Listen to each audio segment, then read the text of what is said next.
Muito boa tarde a todos. Estão-me a ouvir bem? Sim. Quando sugeri efetivamente este título para uma comunicação, foi por ocasião, em 2019, como o Sr. Almirante já teve a oportunidade de dizer, quando aqui a própria Academia de Marinha, eu tive o privilégio de assistir, foi condecorada com o grau de membro honorário da Ordem de Santiago. Nessa altura foi logo proposta a possibilidade de se fazer uma comunicação que pudesse explicar a quem é menos sensível ou menos conhecedor destes temas a razão e o passado desta ordem e o porquê de ter todo o sentido de ser concedida à Academia de Marinha. Aproveitando um trabalho que está em curso, que tenho em vista publicar, juntamente com o Dr. Lourenço Correia de Matos, que ali está, da Academia Portuguesa de História, que tem a ver mesmo com a história dos 200 anos da Ordem de Santiago da Espada, e aproveitando um outro trabalho que tem a ver com um outro académico nosso associado, um espanhol, o Alfonso Visconde da Ayala e Marquês de la Floresta, que estamos a preparar um livro sobre os portugueses agraciados com a Ordem de Santiago. Os espanhóis agraciados com a Ordem de Santiago. Portanto, como já tinha esta informação compilada e trabalhada, em parte, foi mais fácil realizar esta comunicação. Não vos vou falar dos antecedentes da Ordem de Santiago da Espada, para isso temos os excelentes trabalhos sempre da doutora e professora Isabel Fernandes com o Gabinete de Estudos da Ordem de Santiago, em Palmela, portanto, em que se dedicam anualmente quase a desenvolverem estudos sobre o início e os séculos seguintes da Ordem, mas sim, somente a partir de 1789, quando se dá a chamada Reforma Mariana. Em 1789, as três antigas ordens militares, Cristo, Avis, ou São Bento de Avis e Santiago da Espada, são reformadas. Havia uma exigência quase internacional nesse sentido, porque começavam a aparecer ordens de mérito em França, por exemplo, com o graus de Grande Cruz, comendadoras, e as nossas ordens tinham um grande passado, uma grande tradição, mas estavam um pouco paradas no tempo. E então houve que atualizar e começar alguma secularização das mesmas. Aqui só alguns pequenos exemplos de algumas insígnias do período anterior a 1789. As insígnias, como foram a quase até aos anos 80 do século XX, tinham que ser compradas pelo próprio. Raras são aquelas em que era o próprio Estado que concedia. Como tal, proporciona-se a tudo. Esmaltadas em pedras, em prata, materiais mais nobres, menos nobres. Aqui alguns exemplos do que se fez de melhor em termos de pedraria. Reparem já num pormenor que vos chama a atenção porque vai haver alteração. Ordem, a fita vermelha na Ordem de Santiago. Mais um pequeno exemplo em termos de iconográficos e mais uma bela peça também diferente da Ordem de Santiago.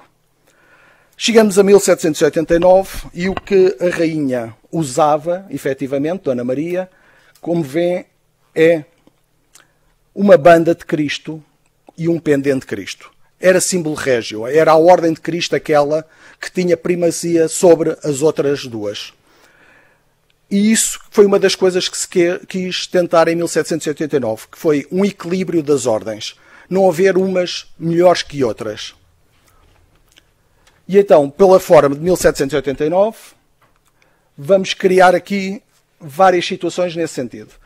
Há uma recriação, uma reforma das três antigas ordens, e começa-se a evocação do Sagrado Coração de Jesus. Irão ver que nas insígnias é permanente a colocação de um Sagrado Coração de Jesus.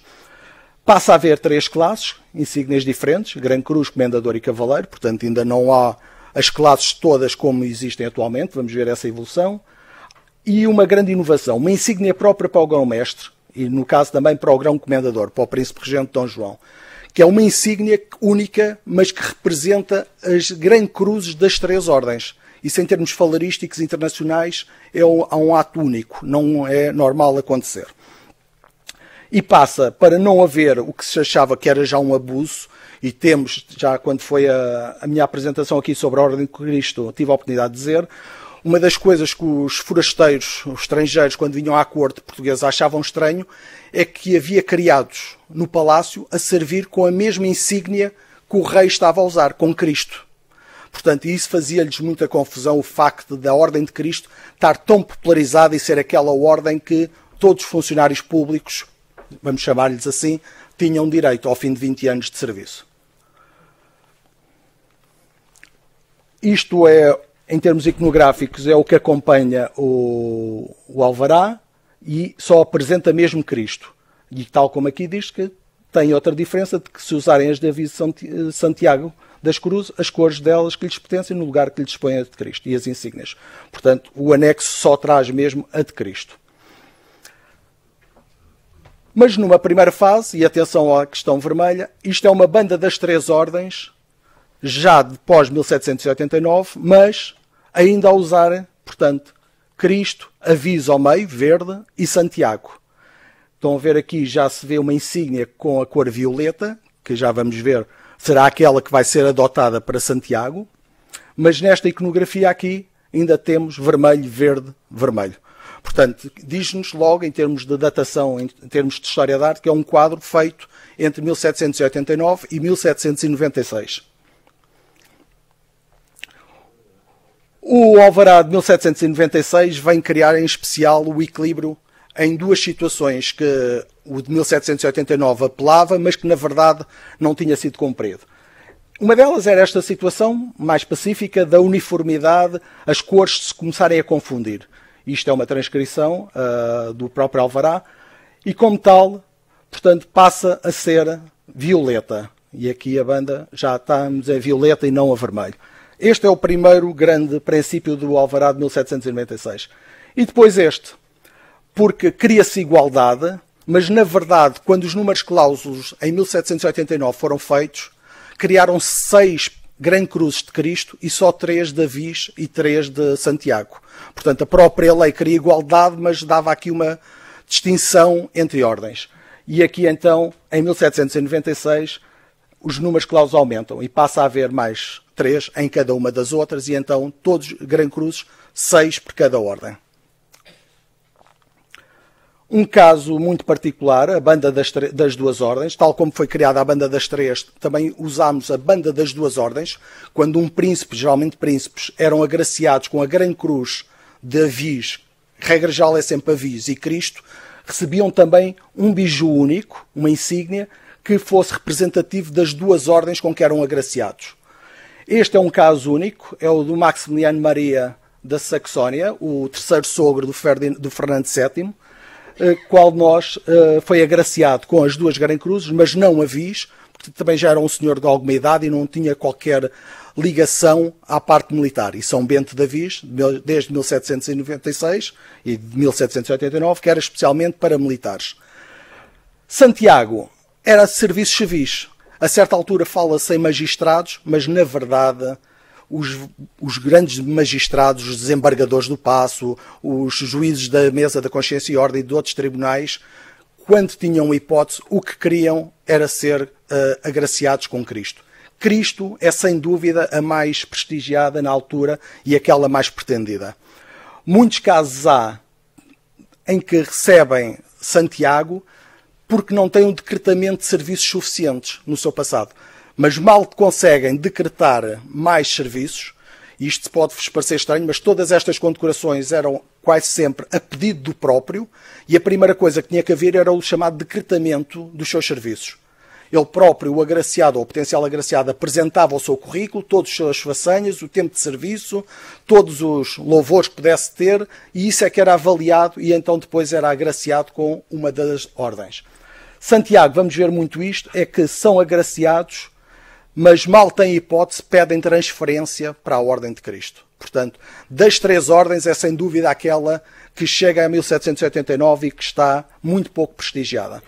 O pessoal militar não a tinha, geralmente eram só ordenanças que já podiam ter, o pessoal chamada de Guerra Preta no Império, algumas capitanias e a certa altura também os magistrados que ajudaram Pinamanique no recrutamento militar. Isso há um decreto próprio que iremos ver. Isto são algumas das insígnias e estão a ver que o Sagrado Coração impera sempre no topo das insígnias. Os modelos são vários, como vos disse, isto não é a Casa da Moeda, isto eram compradas particularmente, portanto, aparece de muita variedade. Só alguns exemplos de decretos de concessão de cavaleiros de Santiago. Alguns que têm relação com a Marinha, como sejam estes construtores aqui da Ribeira das Naus, num período em que a construção naval em Portugal efetivamente imperava. E temos aqui uma situação, por exemplo, esta primeira.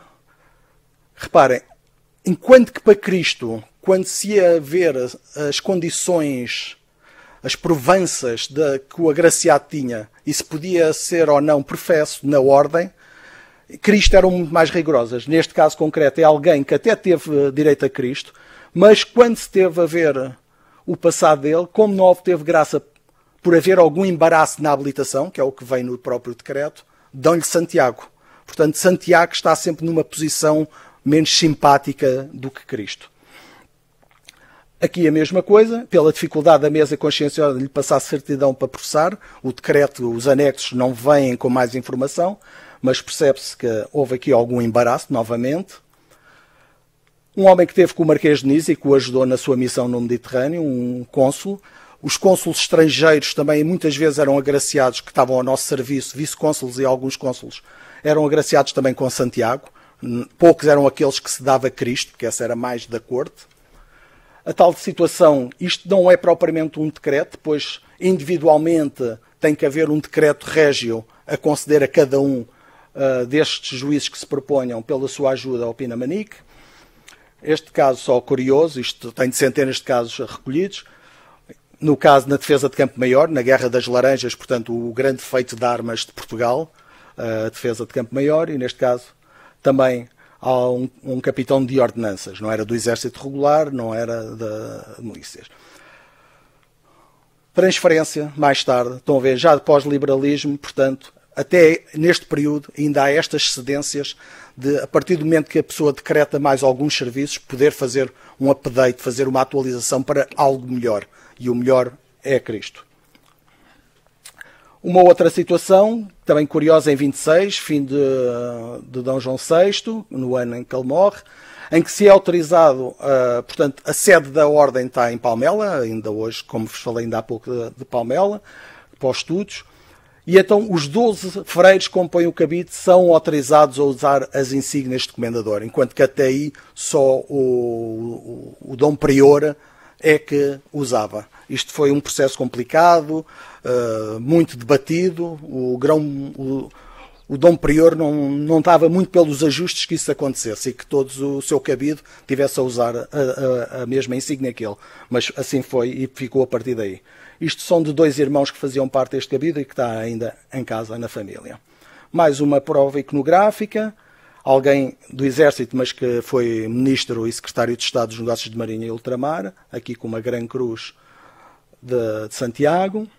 Mais um exemplo de uma insígnia simples, de cavaleiro, aqui no peito do Lamarão. E, em termos gerais, aqui uma estatística pouco relevante, neste caso, isto depois há que avaliar com as restantes, mas reparem, também, entretanto, são criadas a Ordem da Torre e Espada e a Ordem de Nossa Senhora da Conceição de Vila Viçosa.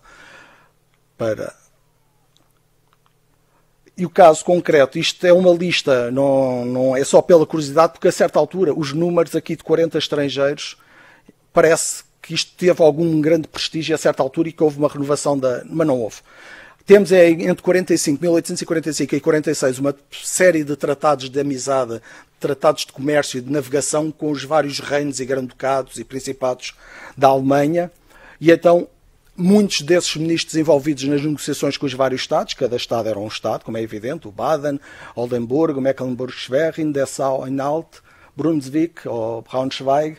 Portanto, todos estes Estados houve toda uma série de agraciados. Mas a ordem, mesmo neste período já liberal, no período constitucional, continuava a ser muito pouco concedida. Havia novas ordens, havia um prestígio que estava difícil de recuperar e que a lei de 1789 não conseguiu vingar. Portanto, e nesta fase, e este tratado e o que vou-vos dizer a seguir, vem muito no seguimento de termos como rei, e a certa altura rei regente, o Dom Fernando, portanto, Saxe-Coburg-Gotha. É graças a este alemão, de nação alemã, que vem para Portugal e que casa com a Dona Maria II, que tanto se abre a diplomacia aos Estados germânicos, como se começa a entender e a pensar na reforma das ordens e no quão faltava às mesmas ter uma ordem específica para agraciar as letras, as ciências, portanto, o mérito nestas áreas. Em 1842, na própria Prússia, temos o Pour le Mérite, que era a Blue Max militar, mas em 1842 é criada uma Pour le Mérite para as artes e para as ciências. Portanto, e todos estes Estados alemães começam a criar também e a querer agraciar os seus artífices e os seus artistas e os seus maiores, os seus sábios, com condecorações próprias. E é nesta senda que começa-se a pensar na transformação daquela ordem antiga ordem militar, de origem em Leão e Castelo, e que ficou em Portugal depois da Dom Dinis, para chegarmos a 1862, quando é repensada e criada a antiga, nobilíssima e esclarecida Ordem de Santiago, Mérito Científico, Literário e Artístico, como nós a conhecemos hoje. Ou seja, uma ordem de colar.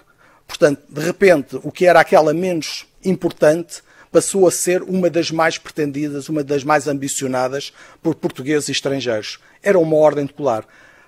Raramente acontece isto em algum país estrangeiro. Ou seja, um agraciado que não seja no topo da classe, para um monarca ou para um príncipe, ter direito a um colar. Colar de elos metálicos esmaltado. E em Portugal isso acontece. Portanto, esta ordem, de repente, passa para o topo das mais ambicionadas. Claro, mas tem o mérito literário, científico e artístico a limitar as suas concessões. Isto é um decreto, é um desenho que está num decreto que encontramos na Torre do Tombo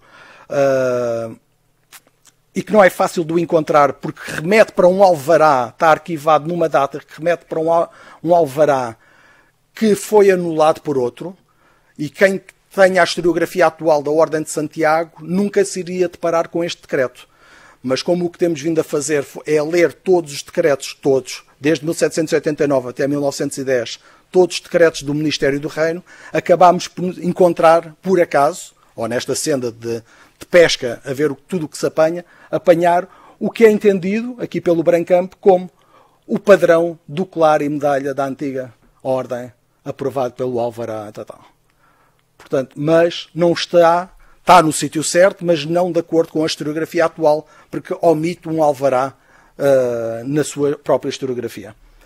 Este tem outra particularidade que para nós, colecionadores e investigadores destas coisas, gostamos. É que, a certa altura, peris fecit. Portanto, até ver, esta é a primeira vez que está a ser dito quem é que é o autor do colar de Santiago, em 1862. No caso, feito em 63, para cumprir o alvará de 68.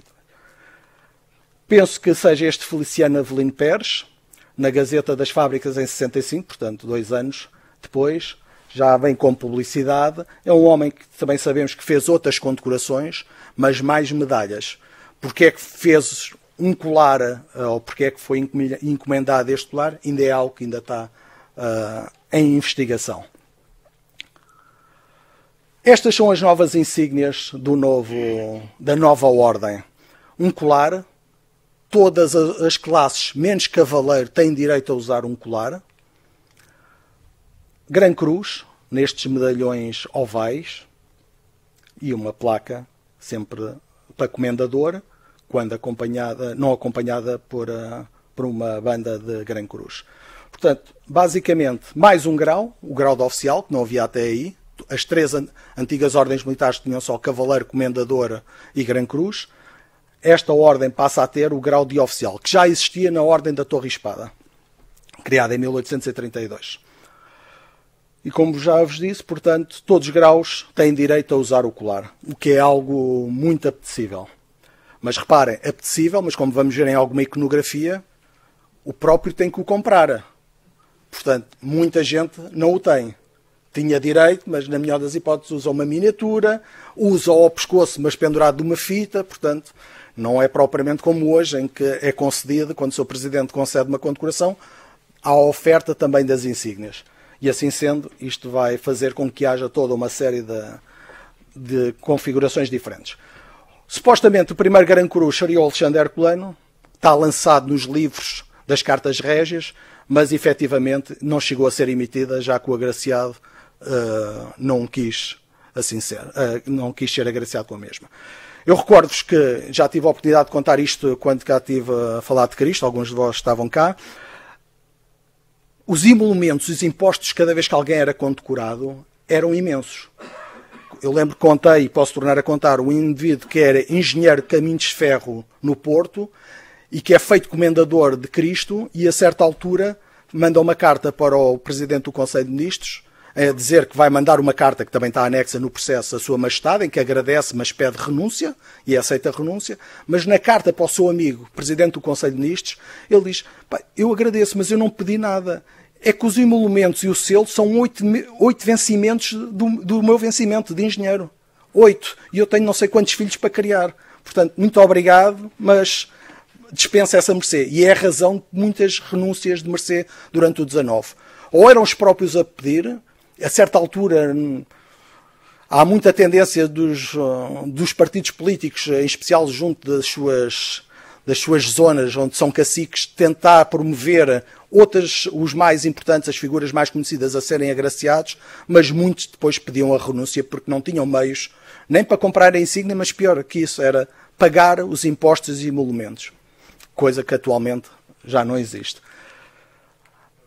Acabou por ser, então, o primeiro Gran Cruz, José da Silva Mendes Leal.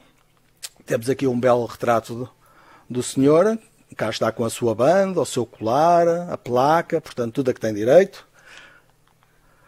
As primeiras concessões, um Fradense da Silveira, que fez a escola naval, depois a certa altura é que saiu, foi para o exército.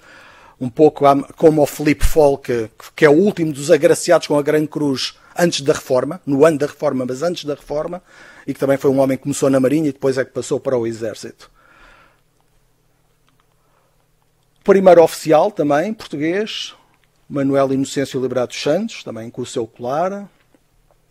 Um primeiro cavaleiro acaba por ser um estrangeiro, um súdito russo, mas músico. Isto foi um período em que a música, efetivamente, em Portugal, e com o patrocínio, o alto patrocínio da ajuda, não é, da família real, cumpriu bem. Temos aqui um caso curioso, é o único caso, porque a reforma previa que algum agraciado que tivesse, antes de 1862, tivesse sido agraciado já por motivos de méritos científicos, literários ou artísticos, poderia pedir para ingressar na nova ordem e ter direito às novas insígnias. O único caso reportado é este de Francisco Teixeira da Silva, chega depois a almirante, que efetivamente já tinha sido agraciado por motivos científicos. E então o decreto, depois de 63, reconhece-lhe essa capacidade e ingressam na nova ordem. Todos os outros tinham que usar as insígnias que já tinham usado antes de 1862. Não passavam automaticamente para a nova ordem. Mais uma questão iconográfica. Portanto, os próprios diplomas. Temos aqui os cabeçalhos com a ordem, com a insígnia e com uma placa. Alguns agraciados, que acho que têm sempre piada a ver. Justino Guedes, um tipógrafo, portanto, que recebeu também a Ordem de Mérito Industrial. Temos aqui o Colasso, pianista, um violinista. Alfredo Nascimento, diretor-geral das Postas e dos Correios. Cunha Belém, um dos teus avós. Aqui com a farda mais civil da Academia de Ciências. Aqui alguns que conhecem, Henrique de Carvalho, não é? O homem do Monte Avua, que muitos de vós conhecem perfeitamente. O Augusto Castilho, com insígnias curiosas, muito antigas. Há outros retratos em que se vê, estão a ver que mesmo Cristo tem pedraria, tipo de século XVIII. Esta de Cristo aqui, este hábito também diferente. Mas cá está com o colar da nova ordem. Isto é uma súmula da contabilidade da estatística feita só a Gran Cruzes e vamos acabar a monarquia, portanto, com as duas ordens, com este total de 38 nacionais e 90 estrangeiros, agraciados com esta ordem, ou com estas ordens, se as quisermos torná-las independentes. É claro que isto só por si não diz grande coisa, teria que ser visto comparativamente com os outros números. O que vos posso dizer é que nesta contabilidade estão incluídas as Santiagos concedidas quando se concede a banda das 3 ordens. Portanto, não é só Gran Cruzes autónomos, como quando um príncipe, um rei, um presidente da República recebe a banda das 3 ordens, portanto, ele está a ser condecorado com Gran Cruzes de 3 ordens. E como tal, aqui também são individualizadas. E agora uma das grandes situações. A primeira senhora agraciada com uma das nossas ordens militares.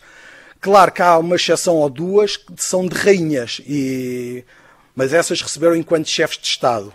A partir do momento que... O que eu vos digo é que em Portugal a primeira senhora agraciada com uma das ordens portuguesas, sem ser família real, sem ser sangue real, é esta Rosa Bonheur, também inovadora em França. Não é a primeira, é a segunda a receber a Legião de Honra, mas vai ser a primeira pessoa, a primeira senhora a ser promovida na Legião de Honra, ou oficial. Recebeu outras condecorações. É uma pintora de grande qualidade e naturalista, muito naturalista. Eu tenho um livro com pinturas de Dom Carlos e eu acho que há aqui uma afinidade, há quadros de um e do outro muito parecidos. Eu acho que é essa ligação que faz com que tenha aqui uma especial diferença. Não só é a primeira agraciada em 1890, como é promovida oficial da Ordem de Santiago, ou seja, passa a poder usar o colar. Aqui outra fotografia dela, numa fotografia que está cá na coleção, e em que se vê, portanto, tanto oficial da Legião de Honra, Isabela Católica ao pescoço, depois ainda tinha uma de Saxe-Coburgo-Gotha e tinha a cruz de São Carlos, a pequena, do Império do México. Porque ela recebe em 1890, mas da Legião de Honra já era cavaleiro da Legião de Honra desde 1865. As primeiras portuguesas que recebem condecorações, ordens nacionais, e neste período também já começa a haver algumas senhoras a receberem a medalha chamada Dona Maria II, a medalha de Mérito, Filantropia e Generosidade, a medalha de Serviços Distintos ou Relevantes no Ultramar, a professoras que estavam no ultramar. Portanto, medalhas neste período também começaram a ser concedidas. Ordens honoríficas portuguesas. As duas primeiras senhoras são estas, Maria Amália Vaz de Carvalho, que todos conhecem, assim como a Carolina Michaelis, que era de nascimento alemã, mas casou-se com um português, portanto, e assumidamente, e foi super importante nas relações literárias entre Portugal e a Alemanha.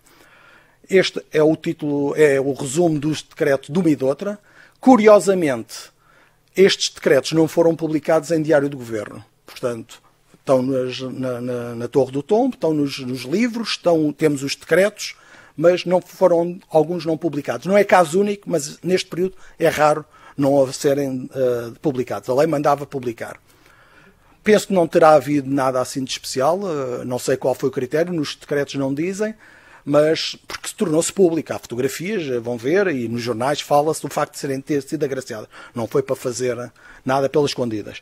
A Carolina Michaelis de Vasconcelos tem uma curiosidade que é, a certa altura, quando lhe chegam os impostos para pagar os emolumentos, manda uma carta para as finanças a dizer, não, a Rainha Dona Amélia, quando me deu a insígnia, disse-me que eu estava livre de pagar impostos de selo e emolumentos. E, efetivamente, não podia, a Rainha não tinha autoridade para isso, nem o Rei, isto é um reino constitucional, com leis próprias, e não poderiam ter dispensado. Mas, na verdade, não pagou, está a nota por pagar no anexo, as finanças também ficaram caladas e, efetivamente, não pagou nada e teve o seu grau de oficial. Ainda para mais, foi logo uma subida oficial, não foram cavaleiros. Amélia Vaz de Carvalho, que depois dá nome ao primeiro liceu feminino. Duas fotografias dela, infelizmente não tenho nenhuma com ela a usar as insígnias. Carolina Michaelis, com a sua insígnia usada em laço, que estava na família. E depois temos muito conhecida na altura como a atriz Virgínia, tratavam-na assim, que foi cavaleira em 1902 e depois oficial em 1906. Mulher ligada ao teatro, ou atualmente também, eu sou presidente também, e os últimos presidentes têm estado muito atentos também à cena dos atores e atrizes de teatro em Portugal e honrando-os com a Ordem de Santiago, mas nesta altura e nos anos 20, anos 30, como iremos ver também, o teatro também estava em alta. Aqui com a insígnia ao pescoço, não comprou o colar, mas prendeu de uma fita, ficou mais económico, aqui num quadro que está no Museu Chiado. Depois ainda temos aqui esta doutora em medicina francesa, Inês, Adelaide Berthelemy, mas conhecida por Inês Gage-Sarraute, muito conhecida na altura na Europa toda porque mudou completamente os corpetos, as cintas das senhoras. Foi a alteração quase da época vitoriana para uma nova forma. Era muito boa em termos de anatomia, doutora em medicina, e percebeu onde é que a coisa devia de ser amolgada em vez de em causar problemas. E depois ainda temos aqui esta Dona Maria do Carmo Magalhães, em 1908, regente do Instituto Infante Dom Afonso. Portanto, estas são as senhoras que efetivamente receberam esta condecoração. Na ordem da Torre e Espada, que não estávamos hoje aqui a mexer, recordo-me que a primeira é uma irmã inglesa que está num lazareto no Funchal, que é a Mary Jane, que foi a primeira a receber a ordem da Torre e Espada pela sua guerra contra a doença. Temos ainda aqui uma situação, apanhem duas, não nos livros oficiais, não nos decretos, mas há duas referências de que esta Regina Pacini Quintero, mãe espanhola, pai italiano, que estava cá no conservatório, uma cantora lírica, terá recebido, mas ainda está por provar. Esta senhora casa-se mais tarde com o que vem a ser o presidente da Argentina. Portanto, durante 7 anos vai ser primeira-dama da Argentina, esta portuguesa, Regina Pacini. Deixou de cantar, a sociedade assim o obrigou. E vamos entrar no período já da República. Dá-se a Revolução, aquela fúria iconoclasta, as ordens são extintas, um período muito complicado e revolucionário. 1916, entrada na guerra, isto é só uma suma do que é que leva à reflexão. Havia que ter reciprocidade diplomática com os nossos aliados, nós não tínhamos ordens para conceder, tínhamos ordens no campo de batalha, não tínhamos ordens para conceder. As primeiras a serem restauradas foi a Ordem Militar da Torre e Espada. Teoricamente nunca foi extinta, foi só congelada, mas na verdade não houve agraciamentos. E a Ordem Militar da Viz. Aqui já o Bernardino Machado houve toda uma reciprocidade na sua visita ao estrangeiro e à frente de combate. E em 1918 restauram-se as outras duas, Cristo e Santiago. E a que nos interessa é Santiago. Também, ao mesmo tempo, é possível recriar a banda das 3 ordens e a banda das 2 ordens, já que temos as 3 já recriadas. É isto que acontece aqui com a banda das 3 ordens, as insígnias que ainda hoje fazem parte e são um símbolo do magistério presidencial. Na Ordem Militar de Santiago da Espada, que retoma o título da Espada, portanto perde o mérito científico, literário e artístico, passa a ter a antiga designação, embora sempre, como continua a ser aqui lido, Ciências, Letras e Artes no seu distintivo, passa a ter mais um grau, o de grande oficial, e todos os graus passam a poder usar colar. Cavaleiro, o colar tem que ser em elos de prata, enquanto que todos os graus, oficial, comendador, grande oficial, grande cruz, os elos são dourados. É a única distinção que há. Na Torre e Espada é a mesma coisa. Os cavaleiros usam em prata, todos os demais graus usam mais em dourado.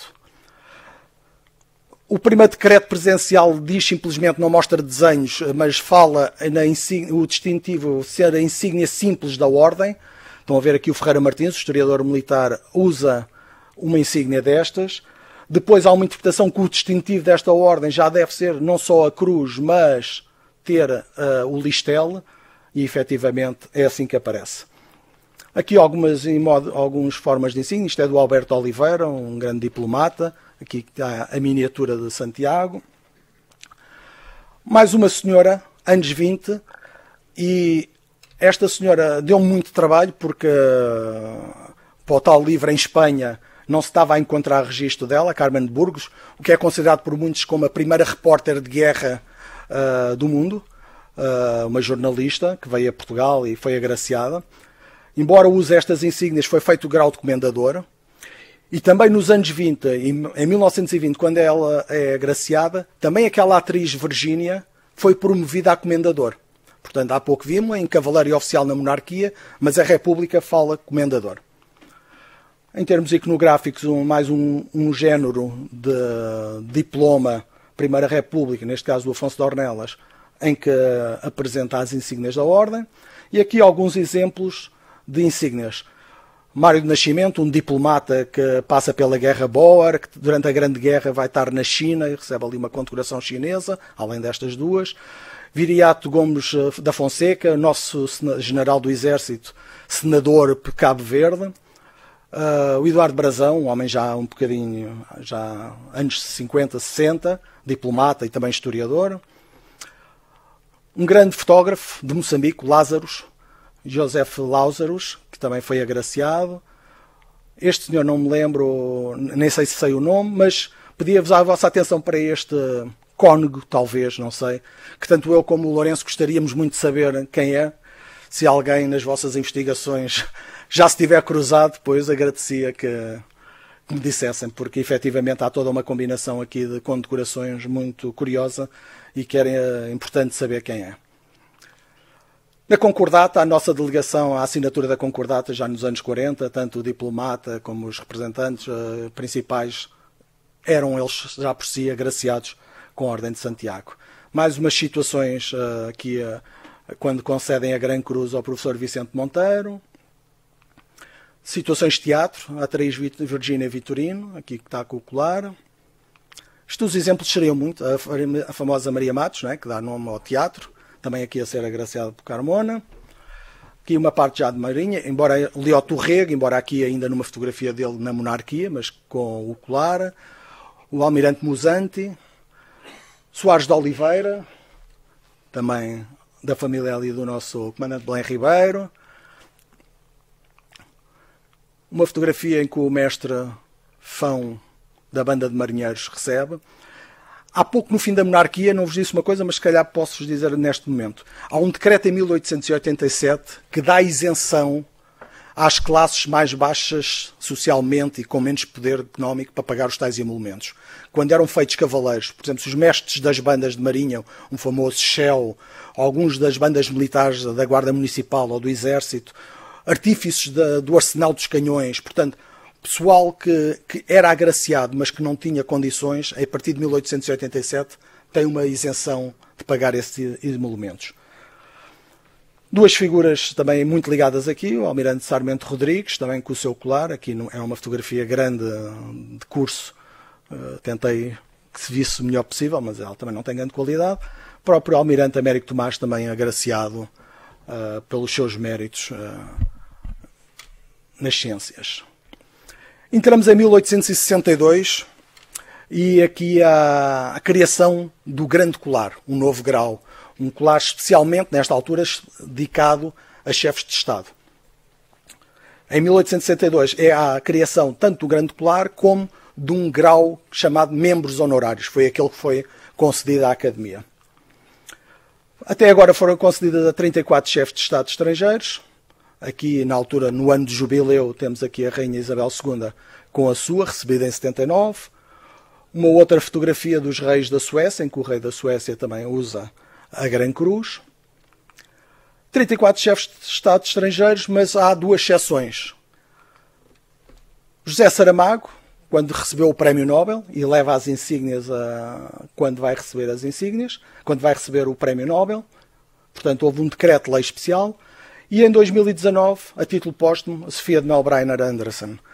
Atualmente, com a nova lei, já não a obriga a um decreto-lei especial, ou seja, o seu Presidente pode determinar uma exceção à questão dos chefes de Estado, e assim foi. Assim exerceu em 2019 para a Sofia de Melbreiner. Reparem que isto parece que a gente não se pode esquecer que todo o sistema premial foi-se desenvolvendo e chegamos atualmente, e não estou a falar nem das condecorações militares, nem ligadas à administração interna, medalhas governamentais, a medalha de mérito turístico, mérito cultural, mérito científico, embora não é uma condecoração, inventaram uma taça para conceder. Há toda uma complexidade no sistema premial. Em termos de ordens honoríficas, o sistema também foi se tornando mais complexo.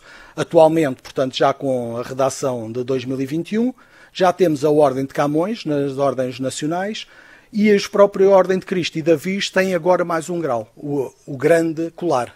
Já havia em Torre Espada, já havia em Santiago desde 1962 e agora qualquer um destes 4 ordens tem o grau de Grande Colar. A Ordem Militar diz simplesmente na lei, destina-se a distinguir o mérito literário, científico e artístico. Regra geral, está a ser concedida, ou tem vindo a ser concedida como uma segunda ordem. Ou seja, alguém primeiramente recebe a Ordem do Infante Dom Henrique, ou recebe a Ordem do Mérito, o que seja, e raramente é a primeira que recebe logo Santiago. Mas, efetivamente, há exceções à regra, e ainda há uma semana há uma exceção dessas, portanto, com o nosso bailarino em Londres, Marcelino Sambé, que recebeu a Ordem de Santiago no grau de Cavaleiro, sendo a primeira ordem nacional que recebeu. Portanto, não há nada que obrigue, é a exceção que confirma a regra. Mas, regra geral, é uma segunda ordem, ou terceira mesmo. Falei-vos em 62, e agora que estamos a chegar ao fim, isto são só alguns exemplos das entidades coletivas que foram agraciadas. Repesquei um pouco dentro das portuguesas, aqui um pouco à sorte, um pouco ligando aqui algumas das mais conhecidas, outras ligadas à questão da Marinha Portuguesa. Isto para chegarmos a 2019 e chegarmos à razão desta Academia, e entre nós temos o privilégio de ter vários agraciados com a Ordem de Santiago, individualmente. Tudo isso deu sustento também ao facto da própria Academia vir a ser agraciada. Quero aqui lembrar, pelo menos, e não vou nem para os eméritos, nem efetivos, nem os correspondentes que também os há, mas pelo menos aqui lembrar alguns dos nossos académicos honorários, a professora Raquel Soares de Brito, que está ali, que eu saúdo, mas também todos eles, Dom José Tolentino Mendonça, que tivemos a oportunidade de ouvir aqui nesta mesma sala ainda há pouco tempo. Portanto, tudo isto deu-me aso e motivo para que em 2019, e voltamos ao início da história, o porquê desta minha pequena viagem, em 2019, por ocasião do aniversário 50 da Academia, o Sr. Presidente ter vindo aqui e eu ter tido o privilégio de assistir a esta situação única na história da Academia. Espero que outras se repitam daqui a uns tempos, mas não com esta ordem, já não será possível. E que, inclusive, fez-nos alterar aqui o nosso brasão de armas. Espero que tenham gostado. Foi uma pequena viagem. Se alguém tiver questões, penso que vai haver uma oportunidade para colocarem. Obrigado.